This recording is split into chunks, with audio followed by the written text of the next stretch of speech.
Bismillahirrahmanirrahim. Welcome to Hardborn Islamic Statistical HISC Seerah session 181. So alhamdulillah, we've completed the conquest of Mecca, and inshallah the next significant event is the Battle of Hunain, and then obviously after that there's the Siege of Taif, there's also the Battle of Tabuk, and then we're getting into towards the end of the seed of the year of delegations happens after that. So some of the scholars have marked this as almost the final phase of the Prophet ﷺ's preaching that comes after the conquest of Mecca. So more on that in a couple of minutes, inshallah. But before that, just a very, very quick recap of last week, because last week in itself was a recap of the previous 14 or 15 sessions about the conquest of Mecca, which started off essentially with the breach of the treaty by Banu Bakr, who committed a nighttime massacre of the Khuzaa, who were allied to the Prophet ﷺ. Then the Prophet ﷺ guaranteed some support for the Khuzaa. The Quraysh panicked, sent Abu Sufyan to Medina to try and smooth things over. But the Prophet he walked away, and Abu Sufyan got short shrift from Abu Bakr, Umer bin Al-Khattab, and then he went to Ali again, essentially a fruitless quest. Then some reports say the Prophet gave an ultimatum to the Quraysh, but they rejected it because they would become bankrupt because of that.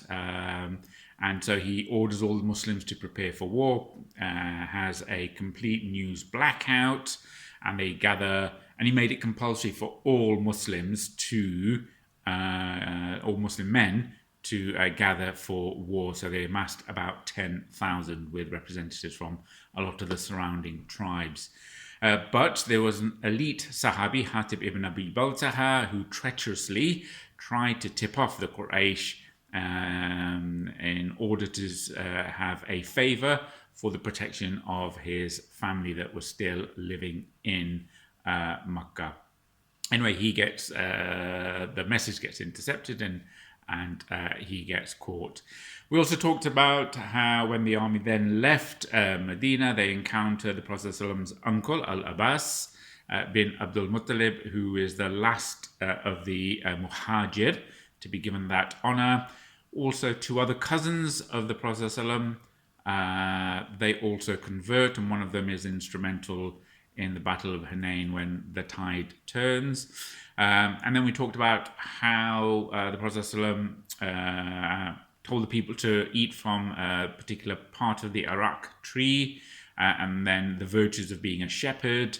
Abu Sufyan and two of his viziers, they get caught and then get escorted by Al-Abbas to see the Prophet ﷺ the night before the attack, and they finally reluctantly accept Islam, and then the Prophet ﷺ's army marches past Abu Sufyan in a show of overwhelming force, and then he pleads to go back to Mecca to see if he can persuade them to unconditionally surrender to prevent any bloodshed. And the Prophet ﷺ allows him to do that. Abu Sufyan gets into Mecca, but people don't pay any heed to what he's saying, especially his wife.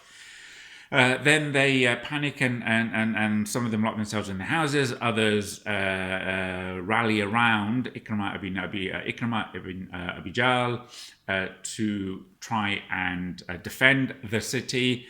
The Prophet ﷺ, he has the army in essentially three different battalions, and Khalid bin Walid, he crushes this minor resistance from Ikrimah and Safwan, and then Zubair, who's leading the contingents where the Prophet ﷺ's got it.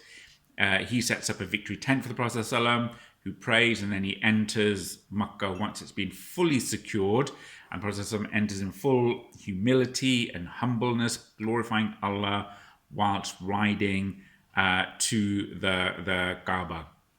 Once he's there, he destroys all the idols outside and around the Kaaba, goes inside the Kaaba and has that cleaned and expunged of all the idols there.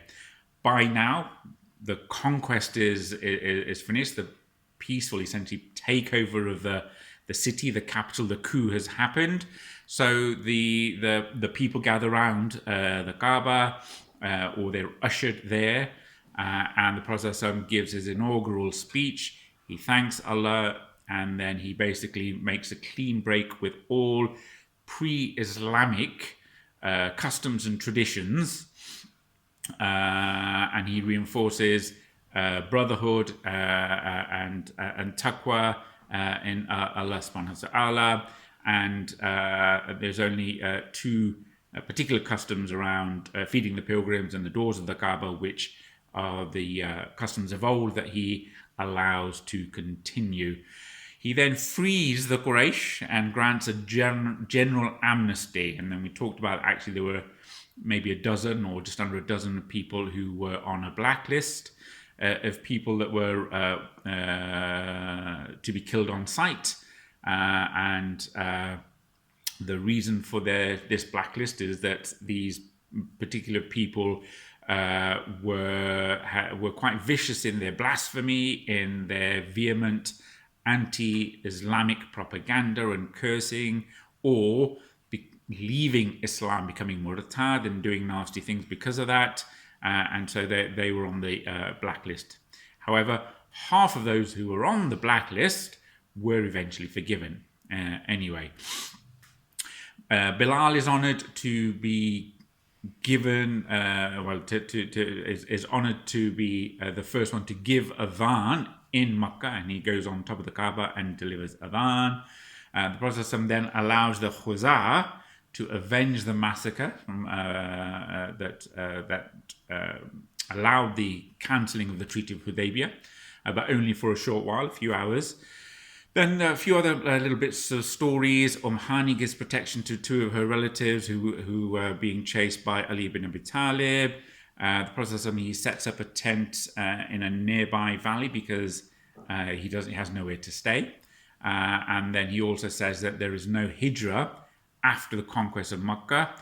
So linguistically, people can still perform hijrah, but the obligation of performing hijrah from wherever you live to Darul Islam, that is cancelled and abrogated, and you don't have all your sins wiped away through that hijrah anymore. Then we have the story of the women. Once the men have embraced, the women embrace Islam. They give bay'ah to the Prophet ﷺ. He's on Mount Safa. And there's the story of Hint bint Utbah, the wife of Abu Sufyan, who's in full veil, but then she sort of objects to each of the conditions the Prophet ﷺ is mentioning as part of this bay'ah. Rumours spread that the Prophet ﷺ going soft, but then the Prophet ﷺ, he reassures the Ansar that actually he will return to Medina with them, and he's just here to consolidate his rule and authority over the people of Mecca.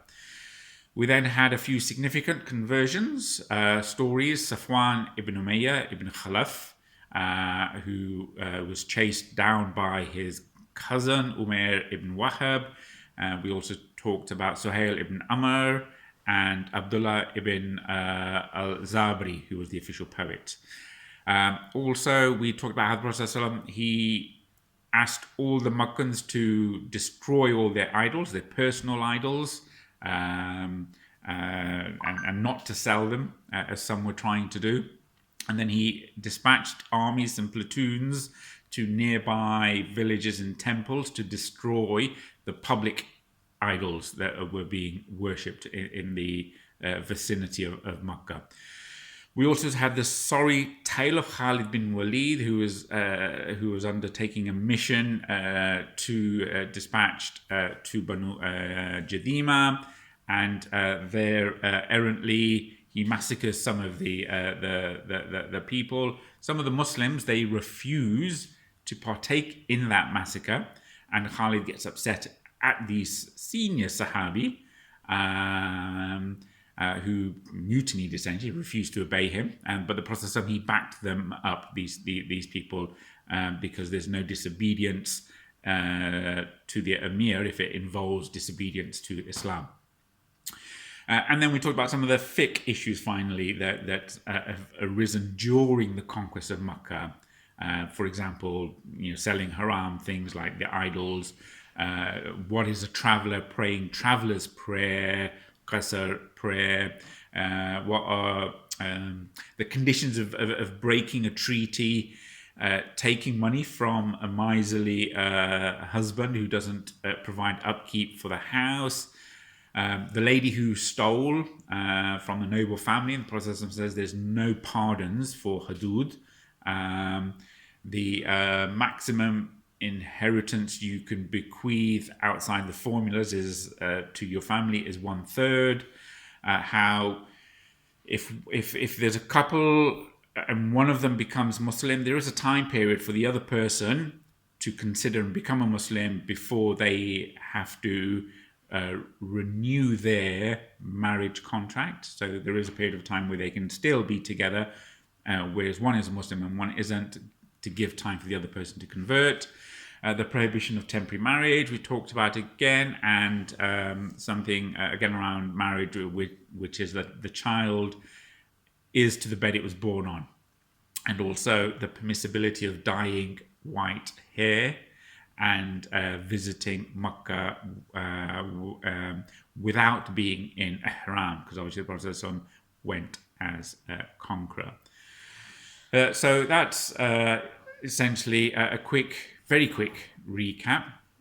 So this, as I say, some scholars of Seerah, they say this is the final phase of the Prophet ﷺ's dawah, and in of itself, they divide it into two particular portions. There's the one of jihad and fighting, and there's the other portion of the tribes and people racing to become Muslim. And there's a lot of overlap between these two particular parts of the phases. However, the books of Seerah tend to separate them out, whereas, as I say, both things are happening concurrently in the main. Further wars, jihad is happening, and concurrently other tribes are becoming Muslims. But chronologically, we don't always have the right order of that, and the books of Seerah, they divide them too, essentially because it's easier to divide up the fighting or the wars like Hunain, Tabuk, etc., and then they clump all the other tribes coming and becoming Muslim as sort of the year of delegations. Lots of different tribes coming and professing their Islam. But essentially, as we talked about last week, this is the beginning of the end. Once the conquest of Mecca has happened, it's almost, this is like sort of the pinnacle, the peak. Now it's the exit strategy for the Prophet ﷺ. So now that the Prophet ﷺ has conquered Mecca, is the undisputed leader there, and has abolished idolatry, then there's an old sort of competition, rivalry that resurges, and that is the rivalry between Mecca and Taif. So these are sort of twin cities nearby each other, and the people of Taif, because they they live in a more fertile area. It's an elevated area, sort of on a plateau, and has its own microclimate, and they're self-sufficient. They considered themselves to be superior. However, the Quraysh and the people of Mecca had the Kaaba, and so there's always this bitter rivalry between the Quraysh and Banu Thaqif, the tribe of Thaqif that were settled in Taif. And we talked about this a few years ago when Revelation first came and was made public. One of the arguments against the Prophet ﷺ in being a prophet was and Allah mentions this verbatim in the Qur'an, people used to say, why has revelation gone to Muhammad? Why has it gone to him? Who is he? Surely it should have gone to one of the noble chiefs from one of the two cities, meaning either Mecca or Taif. Why didn't it go to Walid ibn Mughira, Khalid's dad, Khalid bin Walid? Why didn't it go to Walid ibn Mughira? Why didn't it go to people of that stature from Mecca or from Taif? So you can see that there is this rivalry. Now that Mecca has fallen, this is the best time if people want to wage war to try and recapture it, because you don't want the people of Mecca to consolidate in their new ways. There is instability, political and military instability, and obviously there are people who don't like the new regime.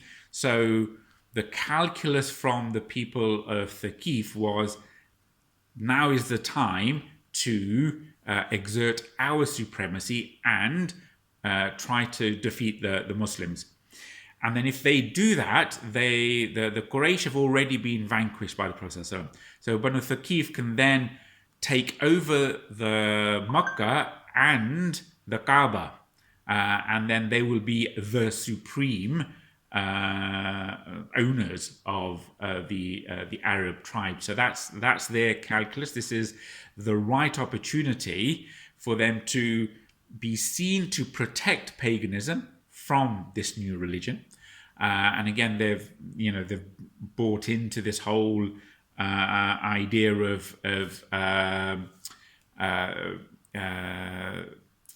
fact that this is that the Muslims are renegades, Sabi'in, they're people who go against their traditions.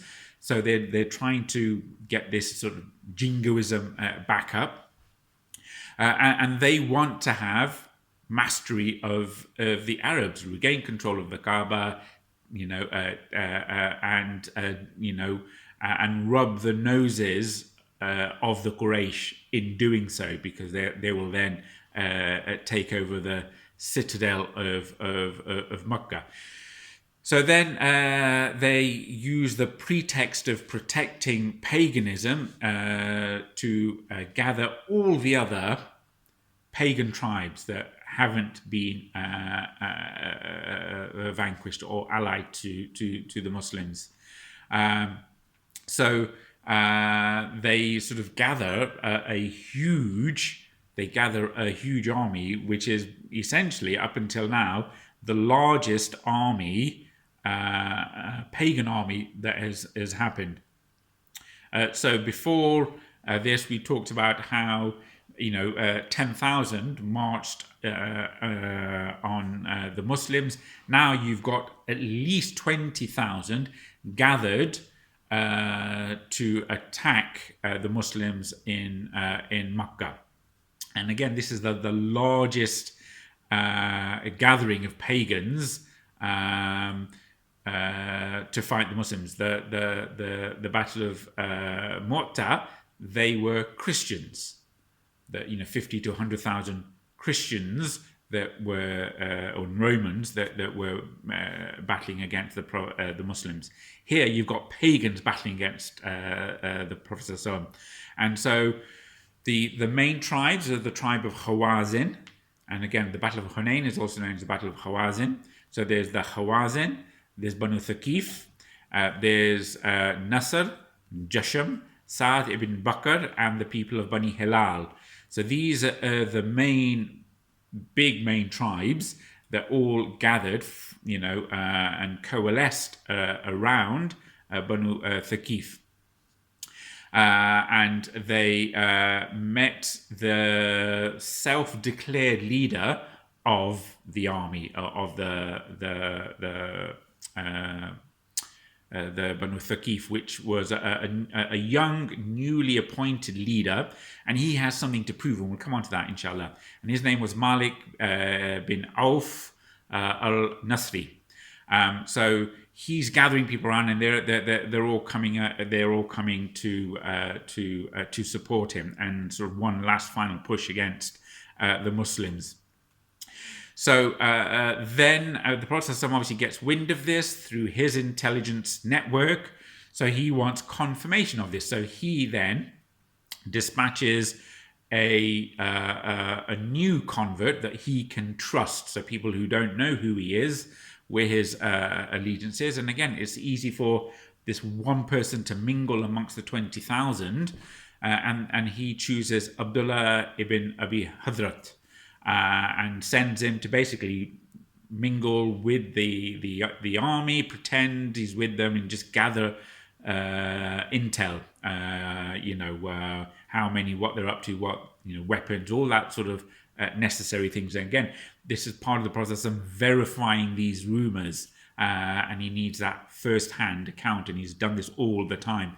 So, and he knows that having conquered Mecca, they are potentially in a vulnerable position, that they could, be attacked, and that's what's happened.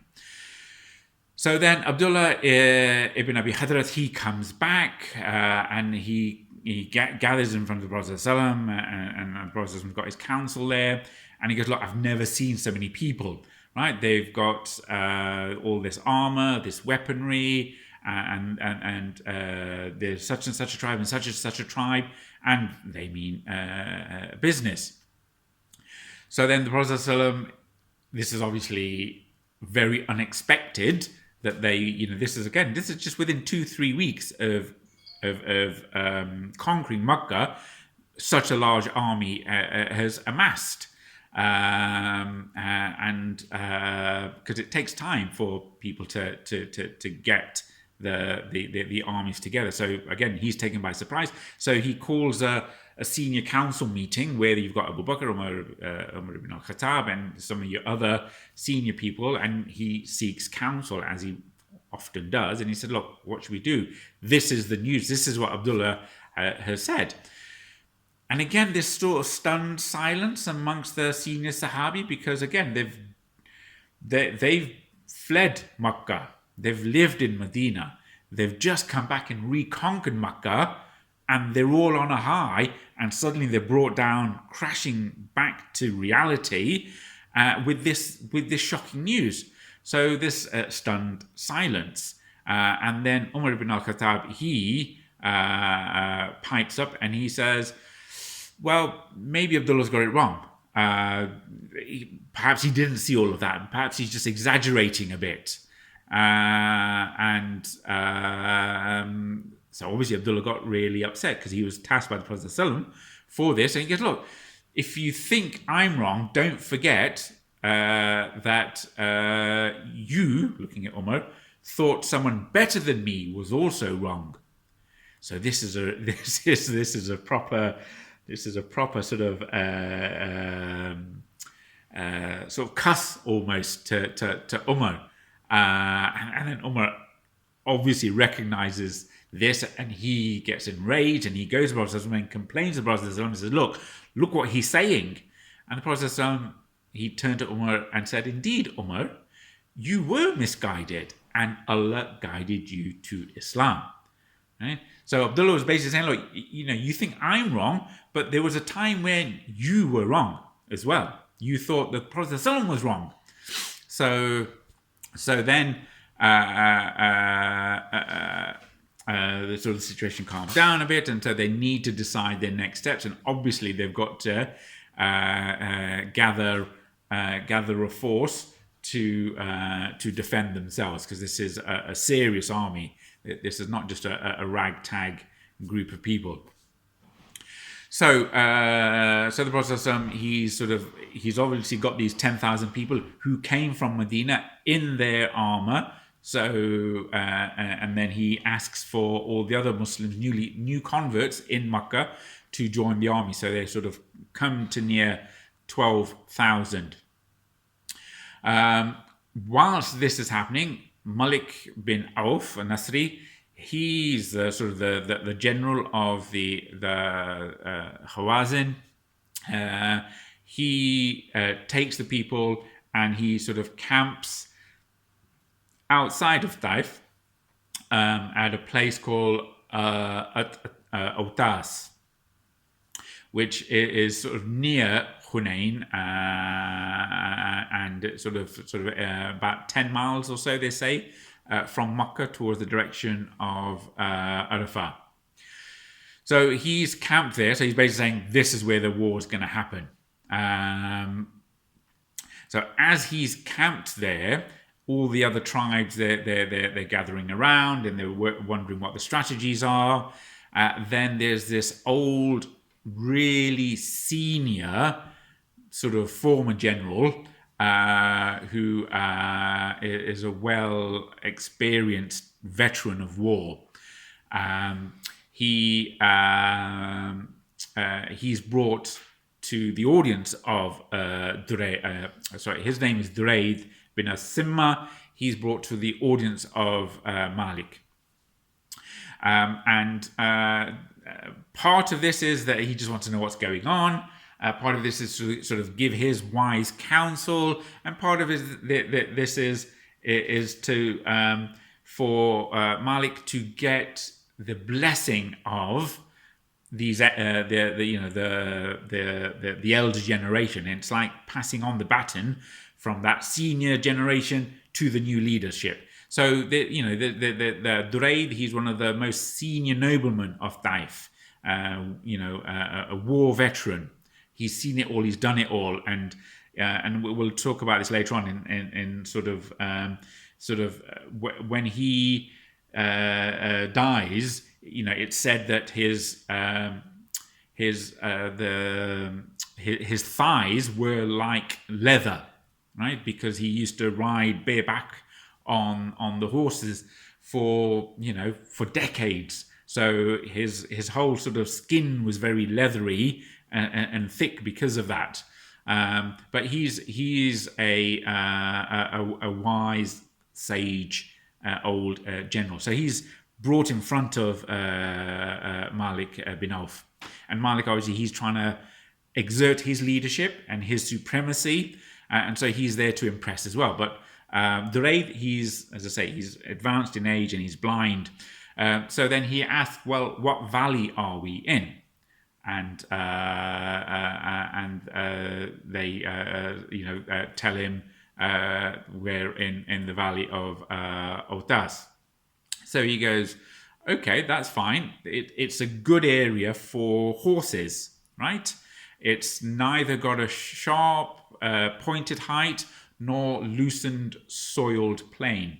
So basically, the horses can grip this. That's a good choice for a battle where you're going to charge the enemy. So that's a good decision. And he goes, well, where's such and such a tribe and such tribe? And then Malik says, well, they're not here. Ooh, then he starts to doubt this Duraid. He goes, oh my gosh, well, in that case, skill and courage are not here. So he's basically saying, look, these particular tribes are known for being skillful. They're known for being courageous.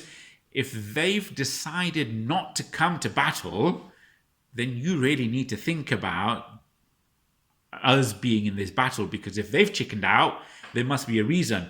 So skill and courage are not here. So he goes, well, who is here then? And so Malik goes, such and such a tribe and such a tribe. And then Duraid, he goes, well, there's neither good in them nor harm in them. He says, well, it doesn't really matter if they're here. They're not going to drag us back, but they're not particularly known for having particular good qualities. And then he turns around and says, well, why do I hear camels, growling, donkeys braying, children crying, and the sheep bleating? We're here for war. I can hear all these noises. What's this about? Asked Duraid. So then Malik bin Awf says, look, they turn around and say, well, Malik told us to bring our women, our properties, and our children. And then he says, called Malik and says, well, why have you told them to bring all these, to bring the women, the properties, and the children, and sort of all the goats and animals and livestock. And then Malik says, look, I thought that if we bring everybody, their family and their properties, then they will have a reason to fight. They will fight even more fiercely to protect them. So you can understand his logic, but it's a naive logic. You think, well, if they bring everything with them, they know that if they lose, they will lose everything. Therefore, there's no retreat. Therefore, they will fight even harder. So then, that is really telling Said Duraid. He goes to Malik and says, I swear by Allah, you are nothing but a common shepherd. So this is the leader of the army, because you're nothing but a common shepherd. Do you honestly think there's anything whatsoever that can stand in the way of a defeated one or stop him from fleeing? He's basically saying, you've never been in a war before. You've never fought a battle. You don't know what you're talking about. When you're on the ropes, you're not thinking about your wife and your children and your house and your mansion and your villa. If you're fleeing for your life, you're fleeing for your life. That is the reality of battle. Because do you honestly think that anything can stand in the way of a defeated person? If you win the battle, you will avail nothing but a man with a sword and a spear. But if you lose, you will bring disgrace on your people and your properties. It's basically saying, look, if you're on the ropes, you've lost everything anyway. But if you win, then you've won with your honor and you've done it as a man. Because this is sheer stupidity. And he's rebuking the chief, the general, in front of everyone. And he is the most senior person. And so obviously Malik gets really annoyed, so he's seeing that he's losing the people because they're accepting the word of Duraid. So and then he starts shouting out, "You've made me your leader. Wallahi, if you don't listen to me, in front of you, I'm going to get this sword. I will jump on it till it comes out my back. I'm going to kill myself. You appointed me as the leader. You listen to me. You do it my way. You don't listen to this old man who's had his day." It's basically what he's saying. And again, you've got this tension between ignorance and experience. Wisdom and maturity versus the zeal of youth. And it's a generational thing. It happens every generation. The youngsters always think they know best, and they see things from their way, and they've got this energy and their zeal, and they feel invincible. And so their decision-making process and their risk assessments are based around that sense of invincibility. We can do anything. And they don't often take wise counsel. What the elders say, look, we've been through this, we've lived it, this is our advice for your benefit, and we're not going to gain anything from it, but we're just saying this because we've lived it. And so there's this tension, and we saw this tension in the battle of Uhud, where the elders of Medina were saying, look, we've never lost a battle whilst we fought from within the city, and we can repel any army, bring it on. We can defend our positions from within Medina. But the youngsters said, because they missed out on Badr, they said, no, we'll meet them on the open ground and we'll have him. And they forced the issue, they forced the Prophet ﷺ to accept that decision against his own better judgment. And again, this is the same thing here. You've got this youngster forcing his view and not listening to the wise counsel. So again, it's a lesson for you youngsters who think you know best all the time. Listen to what other people tell you of good advice. Then when he said, look, I'm, either you stick by me or I'm going to kill myself, they said, no, fine, we'll stick by you. And then Duraid, then obviously he's been rebuffed in public. So he then turns around and says, today is a day that I have not missed, but surely I will not be tempted to witness. He's basically saying, look, you call me here and I have nothing to do with this decision. This is my wise counsel. And the irony of the whole thing is that at the end of the day, and again, probably in a week or two, Duraid, he dies a non-Muslim. arrogance, in his allegiance to his tribalism, and it's Malik who eventually becomes a Muslim despite his arrogance and his leading the army against the Muslims.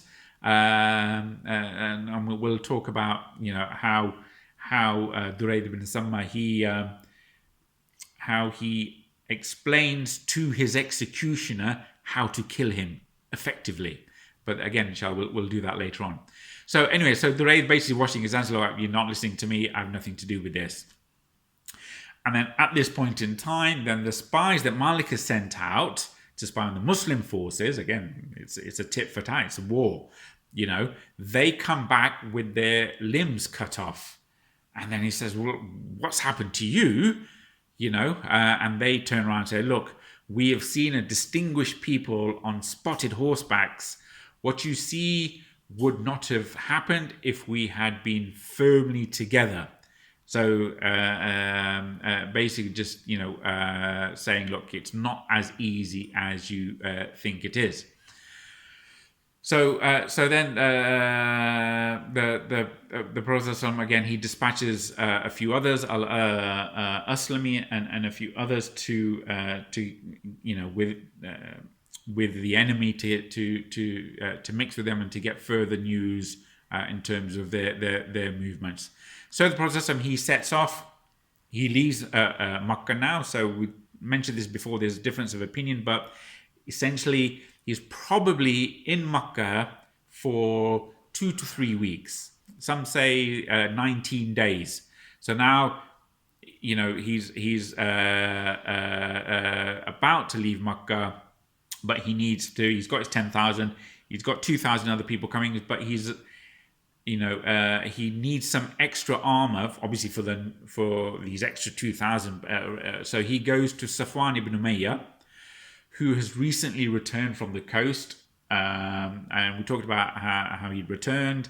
And then he was on the horseback, and he was astounded that the Muslims pray 5 times a day. And then he wanted 2 months to think it over. And the Prophet says, fine, you can have 4 months. And he goes, fine. So he's still a non-Muslim at this point. So the Prophet goes to Safwan, and because he's inherited his father's wealth, Umayyah bin Khalaf's wealth, Umayyah bin Khalaf, who was the slave owner of Bilal, so the Prophet goes to Safwan and says, can we have as many armor and weapons as you can spare?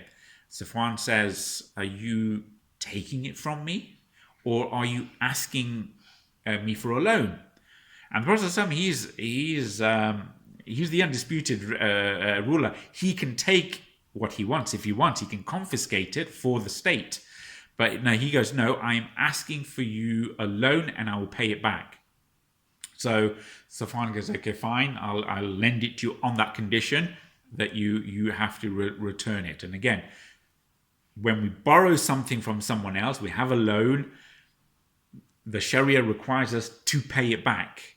And if there are any damages to what we borrow, that's our trust, we have to recompense the people. We have to reimburse them for that. And that's what the Prophet ﷺ is saying.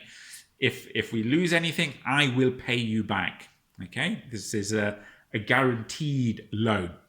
And the Prophet ﷺ also went to Abu Sufyan ibn al-Harb and borrowed some armor from him, and Hakim ibn Hizam. Again, these were some of the chiefs, and they borrowed some armor from them, and again, on the condition that he will pay it all back.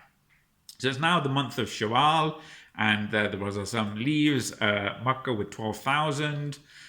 So that's the 10 that came from Medina, plus 2 extra. And some say it's the 6th of Shawwal as they're marching towards Taif. Obviously, but they encounter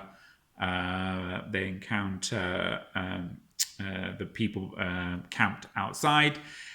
And the Prophet then appoints Itab bin Usaid as governor of Mecca. Again, he's not just left it alone. He's spent the 19 days consolidating rule, explaining Islam, and he's appointed his governor in charge of Mecca, and that's Itab bin Usayd.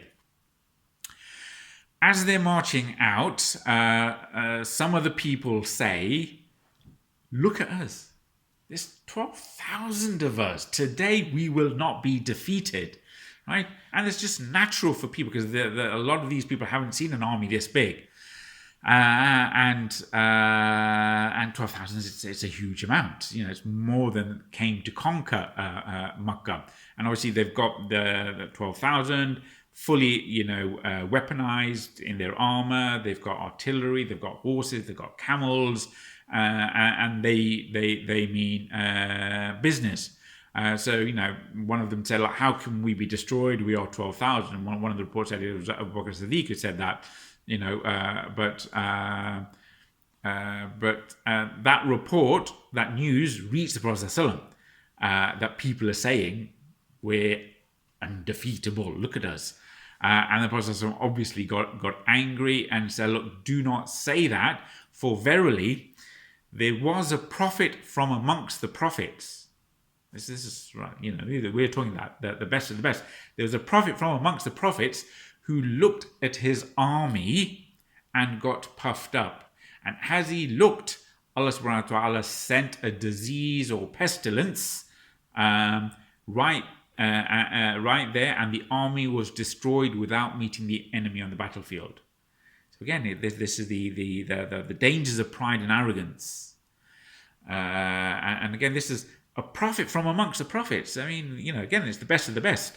And that sort of haughtiness is something that we need to be aware of. And victory only comes from Allah subhanahu wa ta'ala. And Allah refers to this in Surah At-Tawbah when he talks about the Battle of Hunain. And he goes, on the day of Hunain, when your quantity deceived you, you felt arrogant essentially. All of your quantity was not able to help you, and the earth felt narrow and constrained for you. And we'll talk about that, inshallah, next week when we talk about how the battle started, is that basically they felt as if when the first attack happened, they felt the world collapsing around them, nearly all 12,000 of them. So we'll finish with a final couple of little stories. As they're marching out, a horseman came to the Prophet and said, look, I've climbed up so-and-so mountains and I came across the Hawazin with their riding camels, their livestock and their sheep. And the Hawazin were all gathered together there. And the Prophet he turned and he smiled and said to the people, they will all be the Muslim spoils tomorrow, inshallah. So again, just using that to gee up the spirits of the Muslims, because obviously they're going to war, and he needs to send these positive messages about being positive. And he's saying, look, inshallah, tomorrow, everything you see him, all of these, the livestock, the sheep, the camels, and they will all be your ghanima. Then that night, he turns to a volunteer, a guard, Anas bin Abi Murthid Al-Ghanawi, and he appoints him to be the guard of the Muslim army as they're camped there. And he tells him basically ride and face this direction, ride as far as in the valley as you can see until you get to the very end. And the Prophet turns to him and said, look, I don't want to be taken by surprise from this part, right? I can make precautions for the rest of the army, but that is a vulnerability, that is a weak point. It is your specific and only job to make sure we're not taken by surprise from there. You are, you've got the whole army relying on you. This is your job. So he goes and he sort of he takes guard there. And we talked before about how in one of the other armies, the importance of guarding the army. So it's Fajr time. the Muslims are waking up, they're getting ready for Fajr, and the Prophet ﷺ turns to the people and says, "Did you see your knight at all?" Not the night as in twilight, night, but your knight, the riding the horse knight. And the people said, "No, we haven't seen our knight." And he goes, "Okay, fine." So they pray the Sunnah, and he says, "Have you seen your knight?" And they go, "No." Okay, then he's praying the Fard Salah. And whilst he's praying, it's stated that he's looking over in the direction where the knight was sent. And then when he's giving his salam, he then turns to the people and says, "Bear glad tidings that your knight has arrived from amongst the trees." Everyone's looking there, says, at dawn, no one can see anything. And then sort of much like that cinematography, in sort of cinematography scenes, you have that little knight from the distance suddenly appearing, and people can see him. And then they saw him, and the knight comes, and then he greets the Prophet ﷺ and says salam. And he goes, "Look, I was in the place you told me until morning, and I looked over all the mountains before returning, and I saw no one. Job well done. You told me to do this job, I did it." And the Prophet then says, "Okay, at any point in time did you descend from your watch point?" And he goes, only to pray or to answer the call of nature." And the Prophet says, "Well, in that case, Allah will grant you Jannah."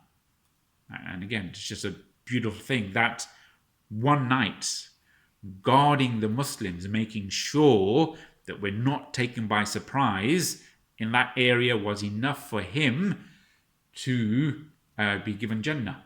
And this is the benefits of being the frontier guardsman. And again, there's lots of other hadith about the benefits of being the frontier guardsman. And there are even some historical shows that talk about the frontier guardsman, and the benefits of being on the outskirts of the Muslim territory, defending Islam. So we'll finish there, inshallah. And then sort of next we'll talk about I haven't got time, but want to talk about the hadith of the hanging tree, dat and wat, talking about superstitions, and sort of how Islam looks at that. It's a really interesting story, but inshallah we'll start off with that next week, and then we'll do the actual start of the battle, inshallah. So until then, Jazakallah khair, thank you for listening. Do remember the ummah and us in your dua. Stay safe, hands, face, space and air. Bismillahirrahmanirrahim. والعصر إن الإنسان لفي خسر إلا الذين آمنوا وعملوا الصالحات وتواصوا بالحق وتواصوا بالصبر. Jazakallah khair. Assalamu alaikum and good evening.